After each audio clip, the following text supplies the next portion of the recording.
but you see that there's no pleasant place for your thoughts to land.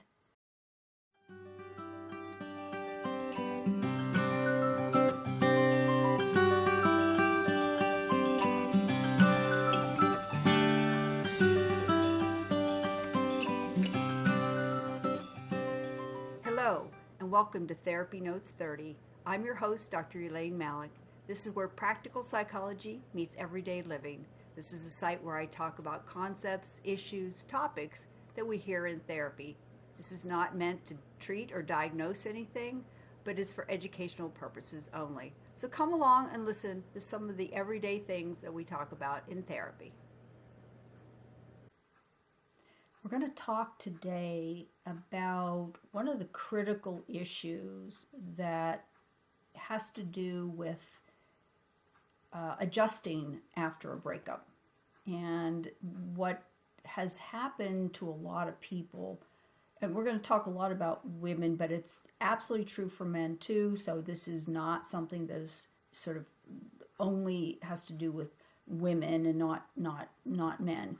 But I may use examples more in women, just because we have societal bias in one area, but let me go back to the topic of thought life. And so what I wanted to focus on was, after a breakup, there is often a period of time through the grief process when an individual comes to therapy and it's pretty clear that this individual's reliance, maybe they didn't start out this way, but it could end up this way, their reliance on the relationship to be fulfilling shows a real limitation in their thought life.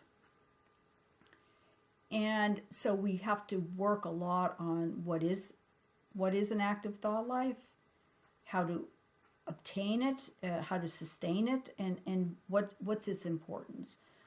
So what we notice sometimes after a breakup is the person starts to really have see themselves as having little value in their life. You know, they might get up and go to work, they might go out with friends, they might not go out with friends, but basically they describe a life that's pretty lonely, and I'll talk about loneliness at a different time, but they start to really feel this sense of being isolated from, being active in life. They'll say, I don't have anybody to go to dinner with, I have nobody to come home to and talk with about my day. They really focus on this relationship was really not just their primary value in their life, but almost the only thing of value in their life. I mean, they might have a good relationship with their parents or whatever, but you can get a pretty clear sense that there isn't a whole lot that they have in their life that has value. And so that starts a conversation about active thought life. So I wanted to kind of dive into that a bit today because I think it's relevant to a lot of situations.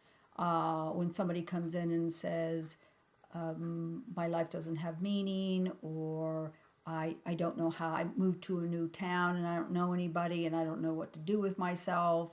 I'm depressed and I'm not sure, if I, have anything that I enjoy in my life.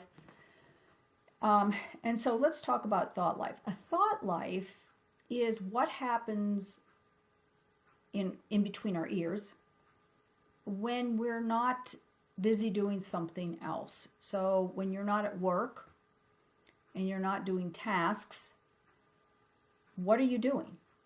You can't be busy every minute of the day. And when you're not busy, when you're not doing something that requires a lot of attention, what is your mind doing? People who don't have a thought life or don't have an active thought life talk about feeling empty, bored a lot, and and it doesn't take a psychologist to put it together and say, bad things happen when people get bored and empty, right? They try to find things to fill their life with. And unfortunately, we see a lot of women who are afraid to be alone, and they don't have a whole lot in their life, and they start to immediately start trying to find another guy. So a thought life is what you do when you're not doing something else. Now, you can obviously have an active thought life while you're doing something else. I mean, you can be riding a bike and thinking about something else.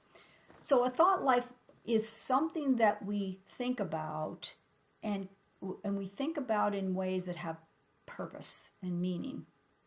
Could be just about anything. The more interesting things you have in your life, the more active your thought life. So a person who plays golf might spend time mowing the grass or sitting on a bus or whatever, thinking about trying to perfect a swing, or trying to figure out why they're not able to get the score they want in ways that they might lower their score. They might be thinking about maybe I should get a coach, maybe I should go back and take lessons, maybe I should get some new clubs. What kind of clubs would I get? I see that there's a lot of clubs out there, new types of clubs now. I wonder if I should go to a shop and look at them. So their mind is filled with interesting thoughts about golfing. Oh, I just read this article in Golf Digest by this guy who I really respect. So they may spend a good bit of their time pleasantly thinking about something they enjoy and doing all sorts of interesting thought experiments. I wonder if I should do that. I wonder if this would work. It could be anything. It could be a gardener, thinking about planting seeds or harvesting, or why those plants didn't do well, or what I should do about those pests. It could be somebody who does crafts. It could be a book that you're reading, the last chapter you read, and how interesting it was, the person's perspective on whatever you were reading.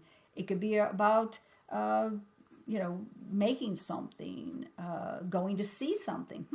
I wonder if I should go to Cape May this summer. I wonder how much that would be. I wonder if I have enough money in my account.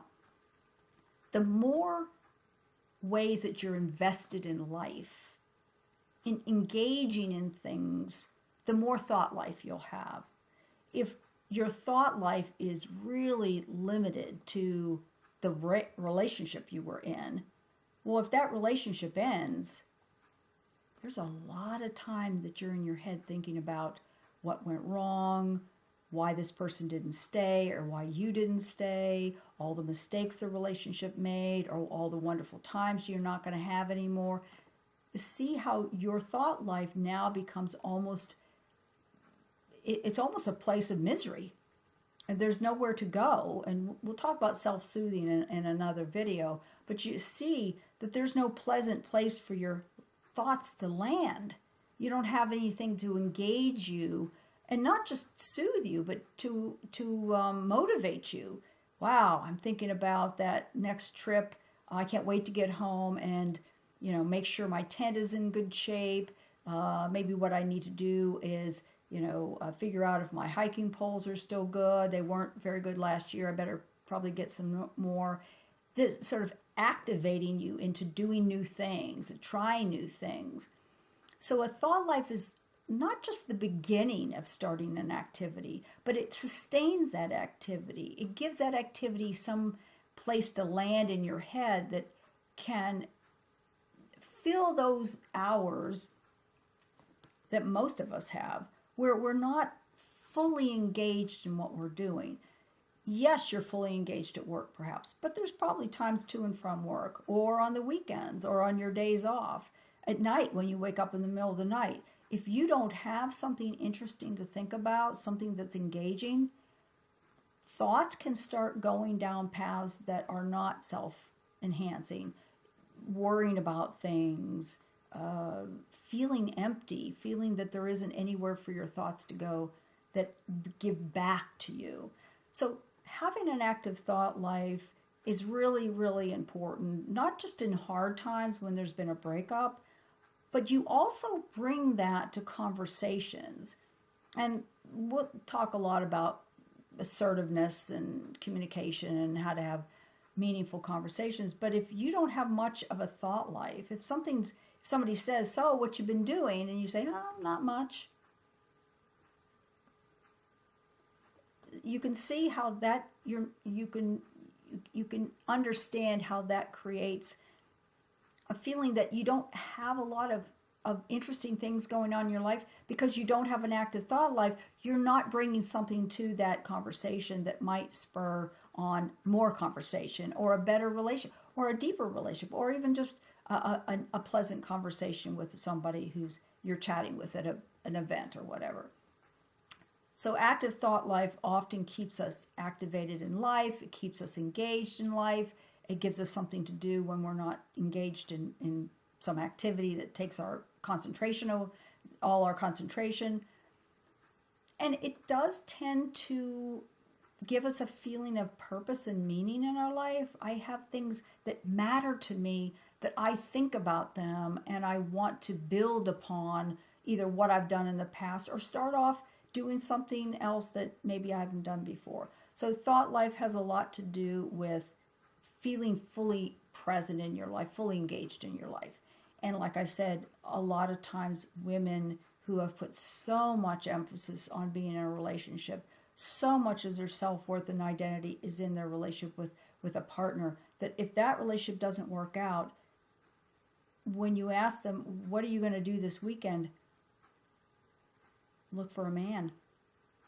Go to a bar with my friends and hope that somebody notices me. Is really this sort of limited understanding of you want to, for a healthier relationship, you want to bring an active person to that relationship. And if you're not, then you run the risk of finding somebody, and this is true for men too, when you come into a relationship wanting the female to give you meaning, oftentimes women report that those men feel needy.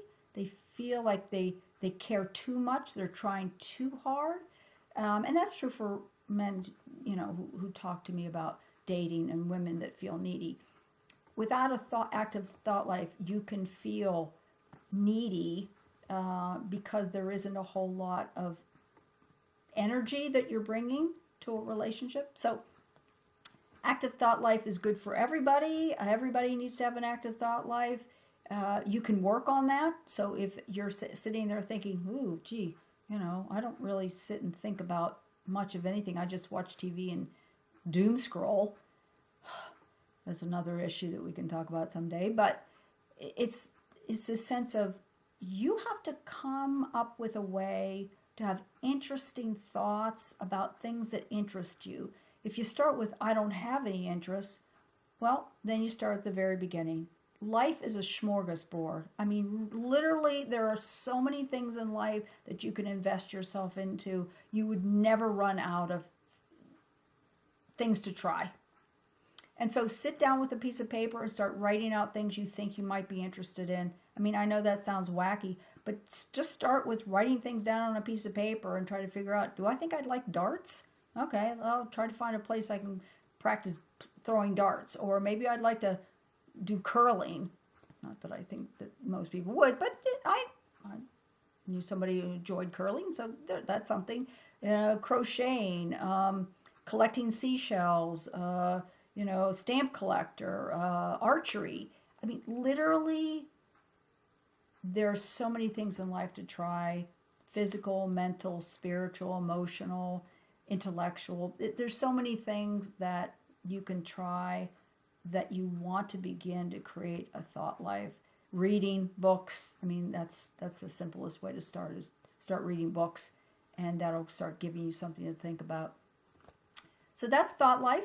I really encourage you to work on that, explore, expand yours if yours is not robust, and you're going to find it's going to really help make a difference in terms of your quality of life.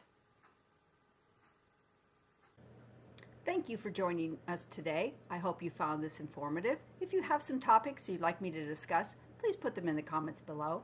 Until next time, I'm your host, Dr. Elaine Malik.